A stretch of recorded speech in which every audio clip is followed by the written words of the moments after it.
Battle of Aughrim was fought on July 12, 1691. It's the Cinderella sister to the Boyne, but if you're interested in military history, it holds far more fascination.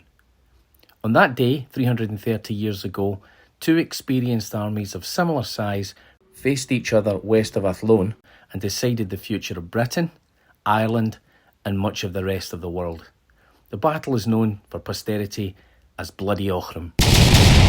An international army comprised of English, Irish, Welsh, Dutch, German, Danish and French troops attacked an Irish army drawn up across a hillside behind a deep, wet bog.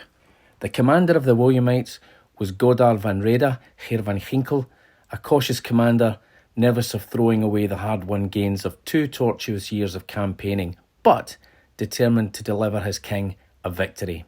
In command of the Irish army was a haughty but brave Frenchman, Charles Chalmot de Saint-Roux. A bad tactical decision had cost him the stronghold of Athlone in late June. He could ill afford another mistake, so, against advice from some of his commanders, he decided to make a stand in a strong defensive position across the Galway road and turn the tide of the war. This video is not a history lesson. It covers a wargaming scenario for a particular phase of the battle. Using Beneath the Lily Banners, the War of Three Kings, we'll watch the action unfold as the Williamites attempt to push on out of the Red Bog and through a series of defended enclosures and kitchen gardens laced with groups of Irish musketeers.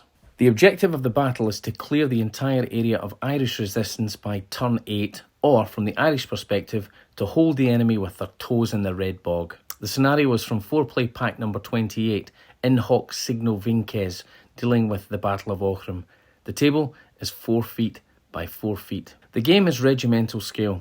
All models are singly based, as this gives the best impression of what is actually happening in the broken and disruptive terrain.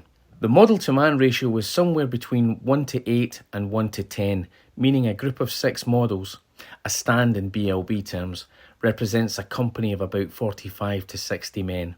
For mid-campaign season, this could be generous, but it helps my OCD and it looks neat. Let's meet the forces. The Williamites have assembled a composite battalion of picked men in 12 companies. These are drawn from various English and Irish regiments on the army's right centre. This composite battalion is divided into 3 divisions, each of 3 companies of matchlock-equipped musketeers and 1 company of flintlock-armed grenadiers. The grenadiers are on either flank of the line and in the centre. Each division is commanded by a senior captain. The left division is commanded by Captain of Grenadiers John White of Cutts Regiment, the centre division by Captain William Northcote of Stuart's Regiment, and the right division by Captain Thomas Farrington of Earl's Regiment. The overall commander is Major Venner of Herbert's Regiment. In total, 720 men will attempt to clear the ground at the foot of Kilcommodan Hill. Facing them, the Irish army has placed detachments of musketeers in prepared positions within the hedgerows with lines of retreat identified if necessary. 6 detachments, all with matchlock muskets, are distributed across the entire frontage. Half contain 60 men and the other half 40 men each.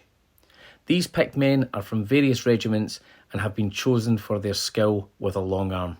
As a second line of defence, 2 dragoon detachments hold position.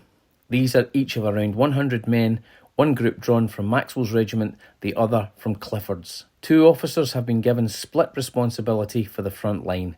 Captain Francis Power of Butler's regiment upon the right and Captain Desmond Purcell of Talbot's regiment upon the left. The critical nature of the mission calls for a senior officer to command, and so the veteran Scot, Major General John Walkup, has been given the honour.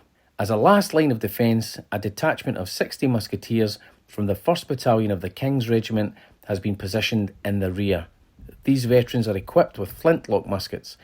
The Irish are outnumbered 72 to 56, but 4-1 in flintlocks and 4-1 in veteran quality soldiers. The Williamite commander is rated as skillful and Walkup as competent. The Irish, with the exception of the Guards, are classed as loose order. The Williamites are close order. Although there are no first fire bonuses, I did give the all musket bonus to both sides simply to speed up play and produce more drama. Venner orders the entire line to advance to beat of drum out of the stinking Red Bog and towards the enemy. This series of shots shows the line's progress. The matchlock-equipped musketeers would have no effect until within short range because of the negative modifiers for loose order and concealment. The grenadiers with their flintlocks could begin shooting from further out. The officers are now to the rear. The Irish didn't wait but began their job with gusto. Several detachments found the mark and the ranks of the attackers began to thin a little. Venner halted the companies which had taken losses and pushed forward with the rest of the line. This series of shots illustrates the proximity to target required of the Williamite musketeers. Eager to respond to the provocation, Venner's command opened fire with around 300 muskets. On the left flank, two of Captain White's companies were particularly effective and caused unsustainable losses amongst a group of 60 Irish musketeers. Elsewhere, both sides traded roughly even considering the circumstances.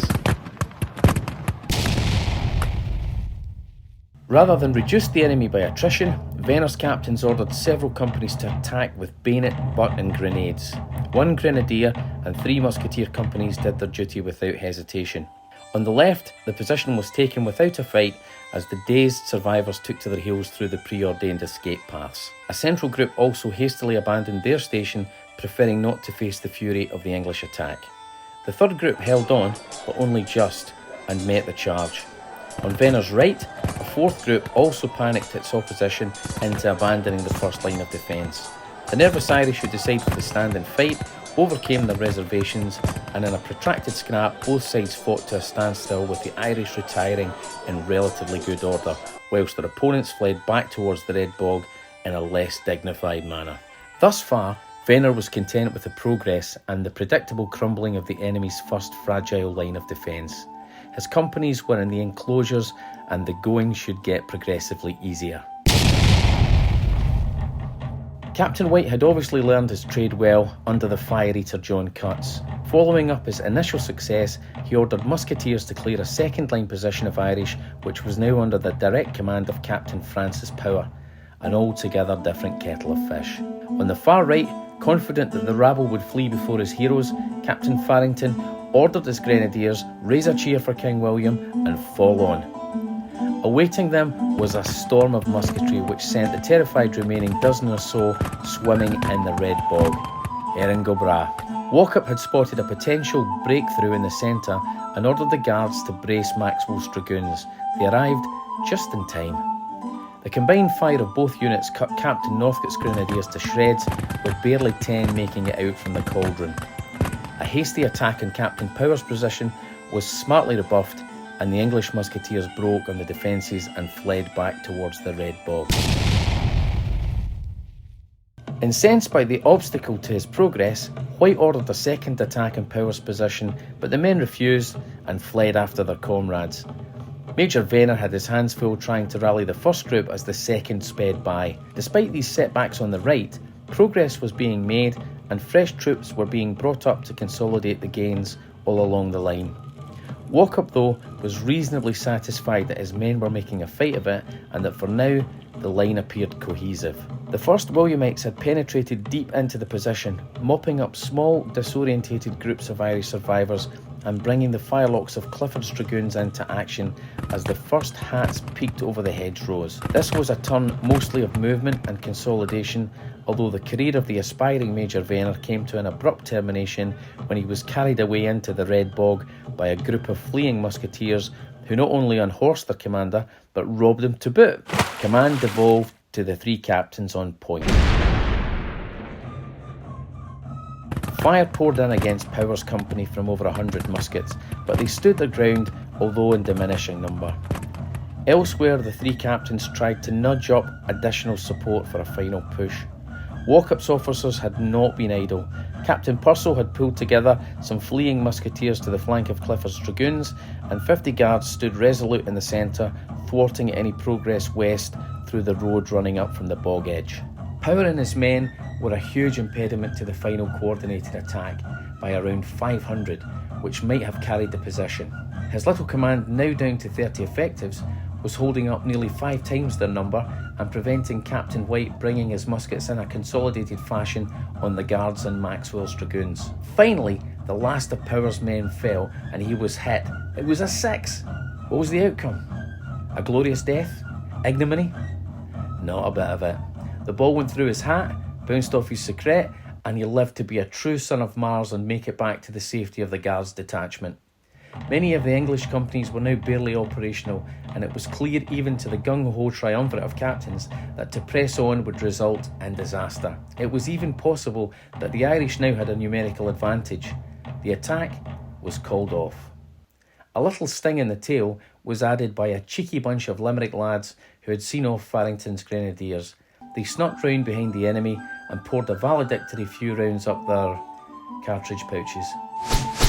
Aughrim, not yet lost nor won.